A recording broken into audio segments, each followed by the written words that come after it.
Praise the lord. దేవునికి స్తోత్రము కలుగును గాక. క్రీస్తునందు దేవుని బిడ్డలారా, ఈ ఉదయకాలం ప్రభు అయిన యేసు క్రీస్తు నామమున మీకందరికీ వందనములు తెలియజేస్తున్నాను. నేటి వాగ్దానం పరిశుద్ధ గ్రంథముల నుంచి హబక్కుకు గ్రంథము 3వ అధ్యాయము 13వ వచనాన్ని మనము చదువుకుందాం. నీ జనులను రక్షించుటకు నీవు బయలుదేరుచున్నావు, నీవు నియమించిన అభిషక్తుని రక్షించుటకు బయలుదేరుచున్నావు. చదువుబడిన లేఖన భాగములో ఇక్కడ నీ జనులను రక్షించుటకు నీవు బయలుదేరుచున్నావు అనే మాట మనము చూస్తున్నాం. నీ జనులను రక్షించడానికి, ఆయన జనులను రక్షించడానికి ప్రభువు బయలుదేరుచున్నాడు. రక్షించడానికి, ఆయన శిక్షించడానికి కాదు.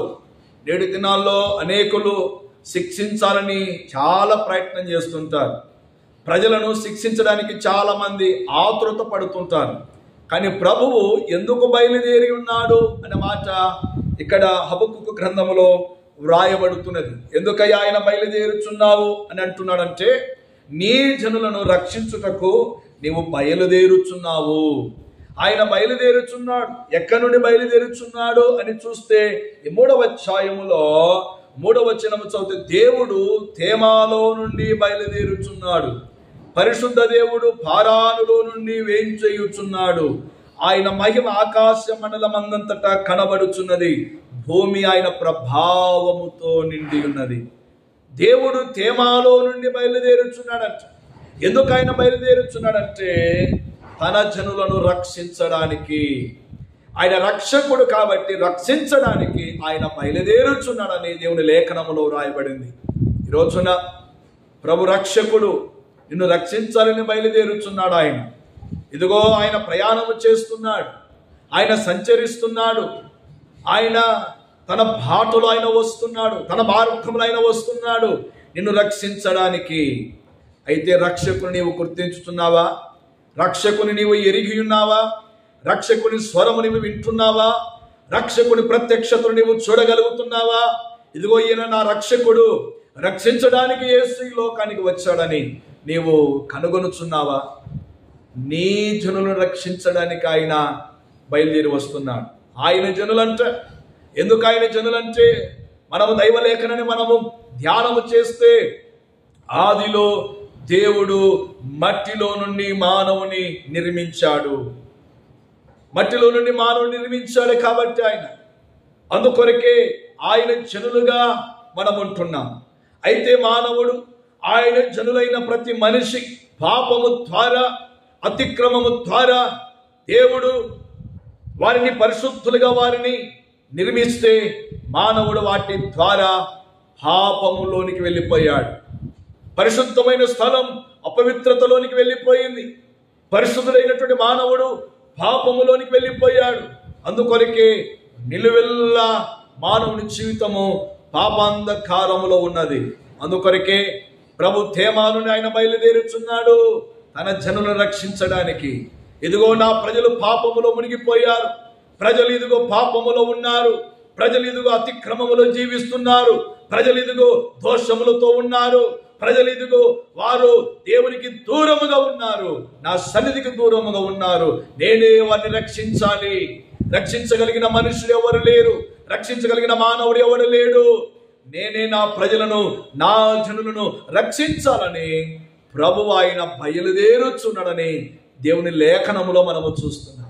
కాబట్టి దేవుని బిడ్డ, ప్రియులారా, ఈ సమయమందు నిన్ను రక్షించు వారు ఎవరు లేరు అని నీవు అనుకుంటున్నావేమో. రక్షించడానికి ఒక ఆయన ఉన్నాడు. ఆయనయే నజరేయుడైన యేసు. నీవే స్థితిలో ఉన్నావో, ఏ స్థితిలో పడి ఉన్నావో, నిన్ను రక్షించడానికి ప్రభువు తన హస్తమును చాపుతున్నాడు. ఆయన బయలుదేరుచున్నాడు నిన్ను రక్షించడానికి. నువ్వు ఏ గుంటలో పడ్డావో, ఏ పాపములో ఉన్నావో, ఏ లోయలో నీవు పడిపోయావో, ఏ సమస్యలో నీవు ఊబిలో నీవు చిక్కుకొని ఉన్నావో, ప్రభు ఏ స్థితిలో ఉన్నప్పటికైనా నిన్ను రక్షించడానికి రక్షకుడైన యేసు ఆయన బయలుదేరుతున్నాడు. ఆయన స్పర్శ నీవు గమనించగలుగుతున్నావా? ఆయన స్వరముని వినగలుగుతున్నావా? ఆయన వచ్చుచున్న తాకిడి నీవు తెలుసుకొనగలుగుతున్నావా? ఆ వెలుగును నీవు చూచినట్లయితే, ఆ వెలుగులో నీవు ఆ వెలుగును కనుగొనినట్లయితే, ఇదిగో రక్షకుడు వస్తున్నాడని రక్షించడానికి ఒక్కసారి ప్రభువా పాపిని నేను, నన్ను రక్షించు ప్రభువా అని నీవు కూడా అడిగినట్లయితే ప్రభువు రక్షించగలిగిన వాడు ఉన్నాడు, రక్షించడానికి ఆయన సిద్ధముగా ఉన్నాడు. ఇదే మిక్కిలి అనుకూలమైన సమయం, నేడే రక్షణ దినం. మారు మనసు పొందండి, రక్షించబడుడని దైవలేఖనం ద్వారా నేను దైవదాసునిగా జ్ఞాపకం చేస్తున్నాను. రక్షకుడు ఉన్నాడు, ఆ రక్షకుని మనం ఆహ్వానించుదాం.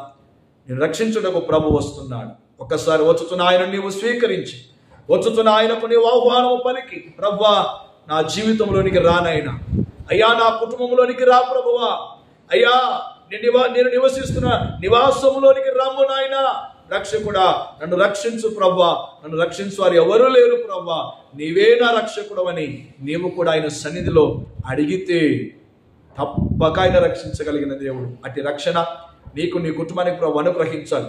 ఎందుకు రక్షిస్తానంటున్నాడు ఆయన అంటే, నీవు పాతాళంలోనికి వెళ్లకుండా ఉండాలని, నీవు పాతాళంలోనికి వెళ్లకుండా ఉండాలని, పరలోకములో ఉండాలని ప్రభు రక్షించాలని ఆశిస్తున్నాడు. కాబట్టి అట్టి రక్షణ భాగ్యము నీకు నీ కుటుంబానికి అనుగ్రహించబడినట్లు ప్రభుత్వంలో ప్రార్థన చేయి, ప్రభువుని అడుగు. ఇశ్రాయేలు నీ భాగ్యం ఎంతో గొప్పది, నిన్ను పోలిన వారు ఎవరు, నిన్ను రక్షించినటువంటి ప్రభు అని దైవలేఖనం మనము చూస్తున్నాం.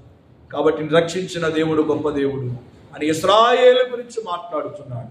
కాబట్టి నిన్ను కూడా రక్షించగలిగిన ప్రభు, ఆ ప్రభు ఎదుట నీవు కూడా అడిగితే, పశ్చాత్తాపడితే, ఆయన అడిగితే రక్షకుడు నీ దేవుడు నిన్ను రక్షించాలని ఆయన ఎదురు చూస్తున్నాడు, బయలుదేరుతున్నాడు. ఈ యొద్దకు ఒక్కసారి ఆహ్వానించు.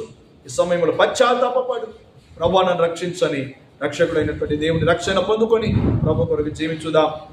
అట్టి కృపటి ధన్యత రక్షణ మీ కుటుంబాలకు అనుగ్రహింపబడును గాక. ఆమేన్. ప్రార్థన. ప్రేమ కలిగిన మా ప్రభువా, దయగలిగిన యేసు కృపామయుడా, ఈ పరిశుద్ధ నామని బట్టి స్తుతిస్తున్నాను. అయ్యా నీవు సిలువలో కార్చిన రక్తము ద్వారా నీ ప్రజలందరికీ నీ అమూలమైన రక్షణ మీరు అనుగ్రహించమని కూడా ప్రార్థన చేస్తున్నాను. రక్షించుటకు తని నీ ప్రజలు నీవు బయలుదేరుచున్నావని నీ వాక్యములో వ్రాయబడి ఉన్నది. నువ్వు సంచరించుచున్నావు ఆత్మస్వరూపి. అయ్యా నీవు ప్రతి ఒక్కరిని రక్షించడానికి తండ్రి నాయన, అయ్యా నీవు బయలుదేరుతున్నావు. అయ్యా ప్రతి ఒక్కరిని రక్షించి మీరే వారి రక్షకుడుగా వారి జీవితాల్లో ఉండి మీరే రక్షణ భాగ్యాన్ని అనుగ్రహించి సహాయము ఇచ్చమని ఈ సన్నిధిలో పశ్చాత్తాపడి ప్రార్థిస్తూ అడుగుతున్న బిడ్డలందరికీ రక్షణ అనుగ్రహించమని యేసు క్రీస్తు నామమున అడుగుచున్నాము మా పరమ తండ్రి. ఆమేన్. May God bless you. Praise the